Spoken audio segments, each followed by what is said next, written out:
All right, everyone, welcome back to the channel here. Today I just want to give you a quick update on these tires here. These are the Cooper Discover AT3 XLT. If you've been following the channel or watching my videos, you'll know I put these on last fall, so I've had them for about a year now. So I just wanted to give you an update on what I think of them so far. I did a 6-month review previously in my video, and then now I'm going to do a 1-year review. So if you haven't followed along, just again real quick, the Cooper Discover AT3, it's their XLT, which is their more aggressive Discover line for all terrain, I should say. So they make the other series with I think it's the 4S, the LT, and then this is the XLT. So this is their more aggressive version of that tire, that series of tire. Once again, these are the 295, or excuse me, LT 295/70 R18, and you can see the load index there is the 129, and so these are E-rated tire. Quick features: the durable tread technology, big thing there, made in the USA, and these are mud and snow rated. However, they are not 3-peak mountain snowflake rated. So it's kind of interesting. I guess a lot of the other sizes of this tire, primarily the narrower sizes I believe, do have the 3-peak snowflake rating. So again, the 295, probably just because it's a little bit wider, is not rated for the snowflake rating or certification. So again, just give you a view here on the 10,000 miles. You can see I put these on last year. It's end of October now, with 99,000, almost 100,000 miles there. And so I got about 110 and some change right now. So a little bit over 10,000 miles. So let's just do the typical review that I do with my tires here. Got the handy tread depth gauge here. So let's see where they're at. Let's start here. So 17-30 seconds is what these come new in this size. Check the tire manufacturer's size table for this, as the tread depth might vary depending on the size you're looking at, but this 295/70/18, 17-30 seconds is where they come in at, brand new. So let's check the center here. I kind of do a center check and then the outside. So 17-30 seconds new, you can see it's probably a little less than 16-30 seconds here in the front, in the middle. And we're right at about 16-30 seconds. So kind of pretty even wear somewhere around that side there, about 16-30 seconds, I would say, in the front. Let's move on to the back here quick.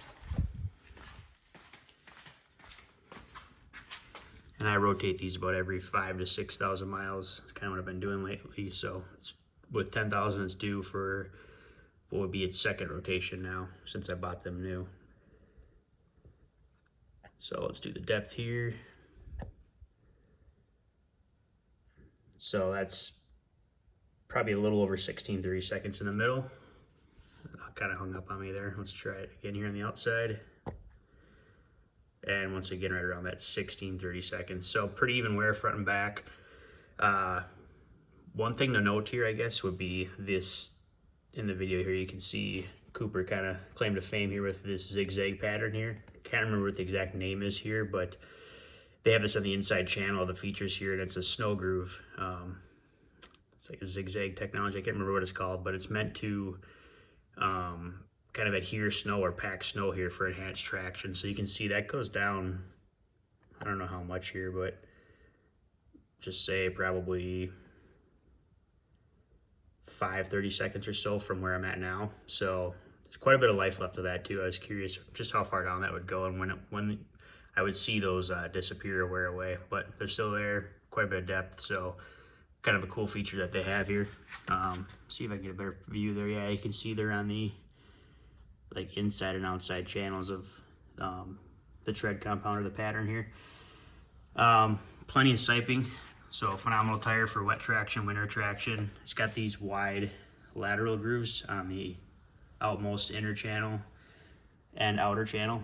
So inner here, outer here. I think that's great for for slush or wet conditions, water evacuation and channeling and that sort of thing. I thought they may have been a little bit louder than they were. However, these are very, very quiet actually at highway speeds, very quiet. I think that's probably in part due to these whisper groove technology that they use here. There's just the slightest hum or howl kind of going on the highway, nothing loud compared to any other all-terrain tires, so I thought it was pretty good for noise. Some of you have commented on my other videos concerns about these just in terms of evacuating water, you know, out the side channels or the side lugs here, and I could see that being a case or potential concern, I guess. However, you see that it's not, the whisper grooves aren't all the way down, so they're, or all the way up, excuse me. They're quite a bit of ways down here, so if I drop this down on a tread gauge, I'm reading about 11, probably about 11-30 seconds, somewhere around there.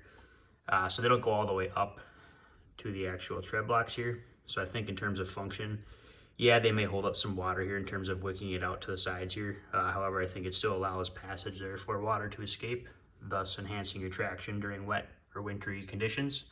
So I think it probably still serves a purpose to some regard there. So yeah, overall, it's been a great tire. Like I said, 10,000 miles. It's a great price. I chose this being a half-ton truck. Chose this tire just for the overall weight, considering in the size here compared to other brands and manufacturers. This is one of the lightest ones of this size. If you look at their spec tables, it's 61 pounds like you see in my other videos. So coming from the Falcon Wild Peak AT3 was my previous tire. Another great all-terrain tire. However, I think it was about 7 or 8 pounds heavier than this tire. So doesn't sound like much, but in terms of handling and braking, probably most likely, or most often, the suspension articulation and handling is where you really notice the weight difference. So acceleration, braking, very minimal. If you had like a track car or something like that, you probably would notice that difference much more in terms of time and that kind of thing. But for a truck, very, very minimal in terms of noticing. However, handling, you do notice it. So, and your suspension, I would say you definitely notice it. So keep that in mind when you're picking tires. Highly recommend these Coopers. It's a very aggressive all-terrain tire, very comfortable tire. It's more of a traditional 2-ply sidewall, is my understanding.